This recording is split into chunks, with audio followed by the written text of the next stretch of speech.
Friends, બિલકુલ પણ તેલ વગર કોબીજની અંદર ચણાનો લોટ નાખી આટલી ટેસ્ટી અને હેલ્ધી રેસીપી જો બનાવી શકતા હોય તો ચોક્કસ ફ્રેન્ડ્સ બનાવવી જોઈએ કે જેથી કોઈ પણ હોટલમાં જવાનું ભૂલી જાય. પરફેક્ટ માપ સાથે બનાવશો તો પહેલી વારમાં એકદમ પરફેક્ટ જ બનશે. આ માટે કટરની અંદર ચોપ કરેલી, એકદમ ઝીણી ચોપ કરેલી છે તો એક વાટકી ભરીને મેં કોબીજ લીધી. હવે સ્વાદ અનુસાર 1 ચમચી જેટલું મીઠું, 1 ચમચી જેટલું કાશ્મીરી લાલ મરચું પાવડર, 1 ચમચી જેટલું ઝીણું કટ કરેલું લસણ અને અડધી ચમચી જેટલું ઝીણું કટ કરેલું આદું એડ કરીશું.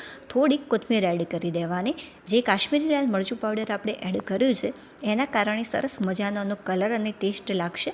હવે એ બધી જ સામગ્રી આપણે સારી રીતે એકવાર મિક્સ કરી લઈશું. તો બધા જ મસાલા મેં સારી રીતે મિક્સ કરી લીધા છે. હવે એ જ વાટકી ભરીને મેં ચણાનો લોટ લીધો છે, બટ એના પહેલાં આને વધારે ટેસ્ટી બનાવવા માટે 3 થી 4 મોટી ચમચી ભરીને ટોમેટો કેચઅપ એડ કરીશું. ફરીથી સારી રીતે એકવાર મિક્સ કરી લેવાનું. જો તમારા જોડે કટર ન હોય તો છીણીની મદદથી તમે કોબીજને છીણી પણ શકો છો. અને જો કટરની અંદર તમે આ રીતે ઝીણી ચોપ કરવાના હોય તો બને ત્યાં સુધી એકદમ ઝીણી ચોપ કરવાની, તો રિઝલ્ટ બહુ જ સરસ આવશે. હવે એ જ વાટકી ભરીને મેં ચણાનો લોટ લીધો છે તો બધો જ લોટ આપણે એકી સાથે એડ નહીં કરવાનો. આ રીતે થોડો લોટ એડ કરતા જવાનું અને સારી રીતે મિક્સ કરવાનું. અને બને ત્યાં સુધી એકદમ સોફ્ટ આ બેટર બનવું જોઈએ. પણ હા, ગોટા જેટલું સોફ્ટ નથી રાખવાનું, કેટલું તમારે સોફ્ટ રાખવાનું કે જેથી જે તમારી રેસીપી છે એકદમ પરફેક્ટ બને. એ પણ હું તમને લાસ્ટમાં બતાવું. તો બસ આ રીતે થોડો ચણાનો લોટ એડ કરી અને મિક્સ કરતા રહીશું. જે ચણાનો લોટ છે એનું માપ કેટલું રાખવું એ પણ હું તમને લાસ્ટમાં બતાવું. જો એક વાટકી ભરીને કોબીજ હોય તો તેની અંદર અડધી વાટકી જેટલો ચણાનો લોટ મેં આની અંદર એડ કર્યો છે. જો ચણાનો લોટ ન હોય તો તમે આની જગ્યાએ ઘઉંના લોટનો પણ ઉપયોગ કરી શકો છો, તો પણ આનું સારું રિઝલ્ટ જ તમને મળવાનું છે.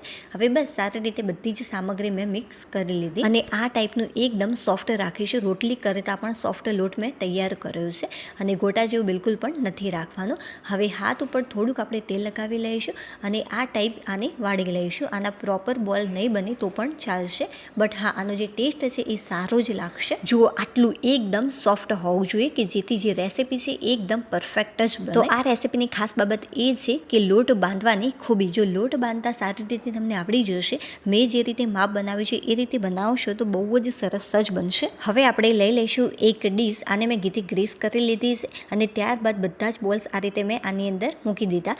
હવે પાણી સારી રીતે ગરમ થવા લાગે ત્યારબાદ આપણે જે પ્લેટ તૈયાર કરી છે એ મૂકી દઈશું અને ઢાંકણ ઢાંકી થોડીવાર માટે એને કૂક કરવાનું છે, 5 થી 7 મિનિટ માટે. તો ફ્રેન્ડ્સ, 5 થી 7 મિનિટ જેટલો સમય થઈ ગયો છે. ચાલો ચેક કરી લઈએ. તો સરસ મજાના બધા જ બોલ્સ બહુ જ સરસ રીતે બફાઈ ગયા છે. તેલ વગર કઈ રીતે રેસીપી બનાવી શકાય અને એ પણ ટેસ્ટી, આટલી લાજવાબ. તો આ માટે ફ્રેન્ડ્સ મેં લીધી છે એક નોનસ્ટિક પેન. જો નોનસ્ટિક પેન ન હોય તો તમે કોઈ પણ કઢાઈ કે તપેલીનો ઉપયોગ કરી શકો છો. તો એક મોટી ચમચી ભરીને ઝીણું ચોપ કરેલું મેં લસણ લીધું અને ઝીણું ચોપ કરેલું 1 ચમચી જેટલું આદું એડ કરી અને ધીમા તાપે આની થોડી કચાશ દૂર થાય ત્યાં સુધી તમારે આ રીતે આને શેકવાનું છે. તો ધીમા તાપે અડધી મિનિટની અંદર આની જે કચાશ છે એ દૂર થઈ જશે. હવે ઊભા ટુકડામાં કટ કરેલી 1 નંગ જેટલી મેં ડુંગળી લીધી છે. જો વાટકીનું માપ લઈએ તો પા વાટકી જેટલી ઝીણી ચોપ કરેલી ડુંગળી છે એને પણ આ રીતે શેકી લેવાની, થોડીક આની કચાશ દૂર થાય ત્યાં સુધી. તો 15 સેકન્ડ માટે મેં ડુંગળીને શેકી લીધી છે. હવે આની અંદર ઝીણી ચોપ કરેલી કોબીજ એડ કરીશું. એ પણ મેં પાવાટકી જેટલી લીધી છે.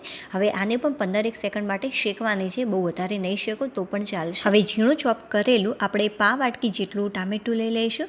આને પણ આપણે સારી રીતે મિક્સ કરી લઈશું. આને કૂક કરવાની બિલકુલ પણ જરૂરિયાત નથી, બસ આ રીતે ફક્ત મિક્સ કરી લેવાનું. અને હા ફ્રેન્ડ્સ, મારી આ મહેનત અને મારી આ રેસીપી તમને થોડી પણ પસંદ આવી હોય તો પ્લીઝ વિડીયોને લાઈક કરી દેજો. ચેનલ પર નવા હોય તો ચેનલને સબસ્ક્રાઈબ કરવાનું બિલકુલ પણ ભૂલતા નહીં. હવે આની અંદર આપણે થોડુંક પાણી એડ કરીશું. અત્યારે મેં અડધા ગ્લાસ જેટલું પાણી એડ કર્યું છે.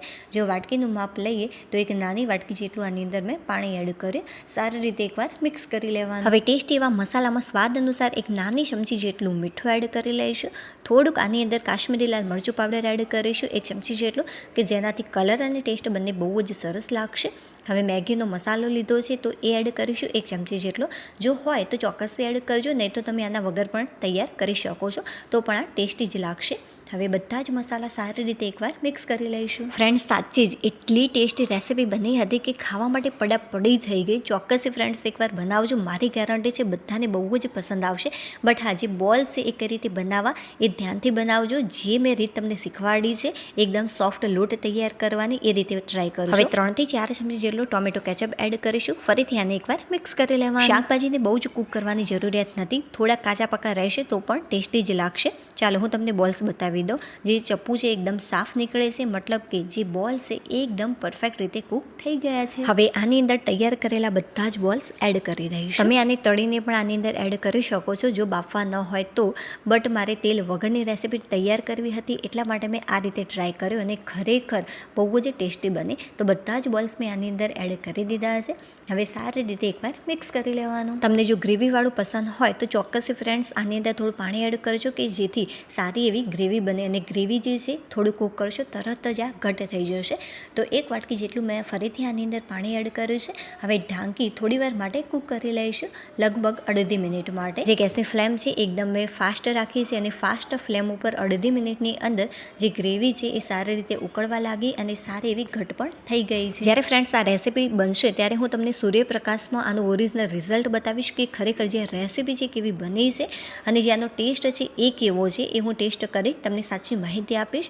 હવે 1 થી 2 ચમચી જેટલી કોથમીર એડ કરી ફરીથી આને મિક્સ કરી લઈશું. ચાલો ગરમા ગરમ સર્વ કરી લઈએ. તો ફ્રેન્ડ્સ ફાઇનલી સરસ મજાની એકદમ ટેસ્ટી લાજવાબ રેસીપી તૈયાર છે.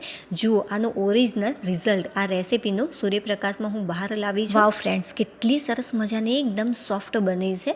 વાવ, સુપર્બ દેખાય છે ફ્રેન્ડ્સ. ચાલો હું આનો ટેસ્ટ કરી લઉં. અરે વાહ ફ્રેન્ડ્સ, ખરેખર સુપર્બ. મંચુરિયમને પણ ભૂલી જાઓ તેવી રેસીપી બની છે. ચાલો હવે આપણે ફરીથી મળીશું એક નવી રેસીપી સાથે. ત્યાં સુધી બાય.